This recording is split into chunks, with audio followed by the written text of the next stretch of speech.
Assalamualaikum warahmatullahi wabarakatuh. Perkenalkan, nama saya Khalida Jeri Syandi dengan NIM 152201966, kelas 15102, Program Studi Ilmu Komputer, Kampus Fatmawati.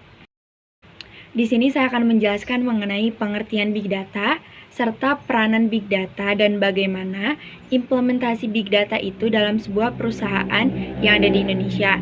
Di sini saya mengambil contoh yaitu perusahaan e-commerce Zalora Indonesia.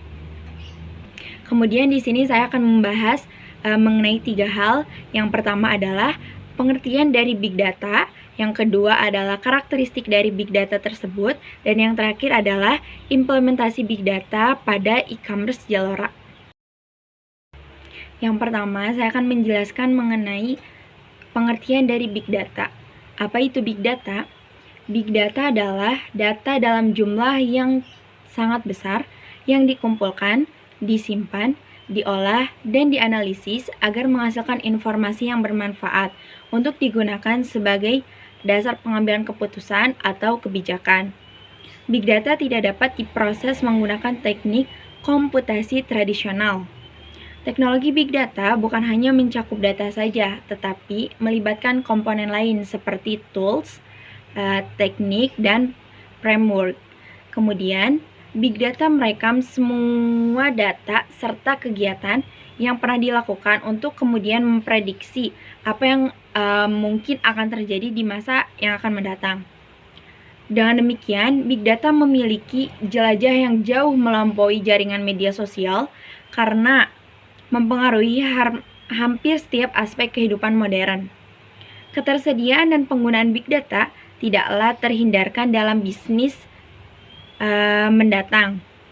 Banyak perusahaan konvensional yang sudah mulai beralih ke media sosial karena media tersebut lebih mudah diakses, baik perusahaan kecil maupun perusahaan yang besar.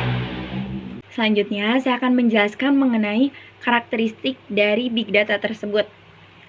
Big Data memiliki 5 karakteristik. Yang pertama adalah volume, yang kedua velocity, yang ketiga adalah veracity, yang keempat adalah variety, dan yang kelima adalah value. Yang pertama adalah volume.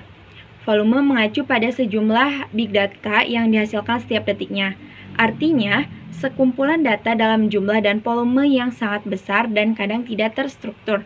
Contohnya adalah feed Twitter, feed Instagram, data text chat, dan juga status WhatsApp. Yang kedua adalah velocity. Data dapat diakses dengan kecepatan yang sangat cepat sehingga dapat langsung dipergunakan pada detik itu juga. Salah satu buktinya antara lain adalah adanya sistem operasi online berbasis Microsoft Silverlight. Yang ketiga adalah veracity. Big Data memiliki kerentanan dari sisi keakuratan dan kevaliditasan sehingga memerlukan kedalaman untuk menganalisis Big Data agar bisa menghasilkan keputusan yang tepat. Karakter veracity mengarah kepada seberapa akurat dan dapat dipercaya suatu data tersebut. Yang keempat adalah variety. Data bisa disebut sebagai Big Data jika memiliki karakter yang bermacam-macam dan tidak homogen, tetapi memiliki banyak sekali variabel dan sangat beragam, meliputi berbagai jenis data, baik data yang telah terstruktur dalam suatu database maupun data yang tidak terorganisir dalam suatu database. Dan yang kelima adalah value. Value berarti Big Data memiliki nilai yang sangat tinggi apabila diolah dengan cara yang tepat guna dan dapat juga dikatakan seberapa bernilainya atau bermaknanya suatu data. Contohnya adalah biodata karyawan suatu perusahaan penjual bahan baku makanan yang tidak akan bernilai untuk kepentingan analisis prediksi penjualan baku ke customer. Data tersebut mungkin tidak penting dan tidak bernilai untuk suatu hal, namun bisa sangat penting dan bernilai untuk hal yang lain. Data tidak memiliki nilai di bagian manapun, tidak akan terfilter di sistem aplikasi analisis Big Data. Dan yang terakhir saya akan membahas mengenai implementasi Big Data pada e-commerce Zalora. Peran Big Data pada perusahaan Zalora dipergunakan untuk melakukan sebuah tracking atau pembelian. Lalu apa yang mereka manfaatkan dari Big Data tersebut? Yang diterapkan dan diimplementasikan dari konsep big data ini yaitu memperkirakan atau memprediksi barang-barang yang dicari oleh customer. Selain itu juga memberikan manfaat bagi kegiatan marketing yang ada di berbagai media sosial. Big data juga dimanfaatkan oleh Zalora untuk melakukan tracking pembelian yang dilakukan oleh pelanggan. Dan salah satu contohnya yaitu pelanggan memanfaatkan jalur mobile atau aplikasi Zalora yang ada di App Store maupun Play Store untuk melakukan transaksi jual beli dan mengakses Zalora. Lalu, bagaimana perusahaan Zalora dapat mengumpulkan data pribadi customer? Yang pertama adalah pada saat customer membuat akun pada website atau aplikasi Zalora, kemudian mendaftarkan diri untuk menerima newsletter atau update dari Zalora. Dan yang kedua adalah pada saat customer melakukan transaksi pembelian produk yang ditawarkan melalui website atau aplikasi. Kemudian, data apa saja yang dikumpulkan oleh perusahaan Zalora?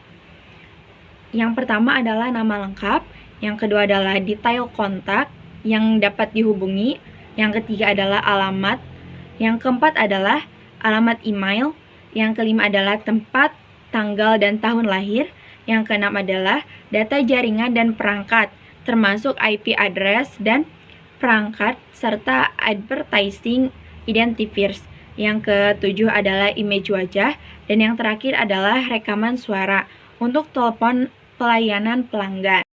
Kemudian digunakan untuk apa data tersebut oleh perusahaan Zalora? Yang pertama adalah untuk mendaftarkan dan mengelola akun pengguna, untuk memverifikasi identitas dan umur pengguna. Yang selanjutnya adalah untuk mendaftarkan dan mengelola akun untuk program afiliasi, program community influencer, atau akun lain yang terkoneksi dengan program yang diselenggarakan oleh Zalora. Yang selanjutnya adalah untuk memproses pesanan produk dan jasa. Yang selanjutnya untuk memproses atau menerima pembayaran atas pesanan pengguna.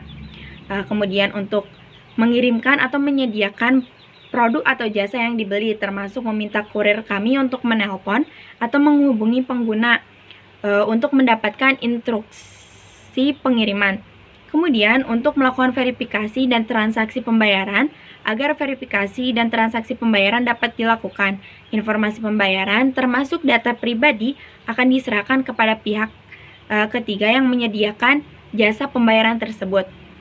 Selanjutnya yaitu untuk memfasilitasi jasa pembayaran yang digunakan untuk memproses permintaan pengembalian barang atau pengembalian pembayaran sesuai dengan persyaratan dan ketentuan. Dan yang terakhir adalah untuk memproses pertanyaan dan keluhan pengguna terkait dengan pedoman pelanggaran kekayaan intelektual.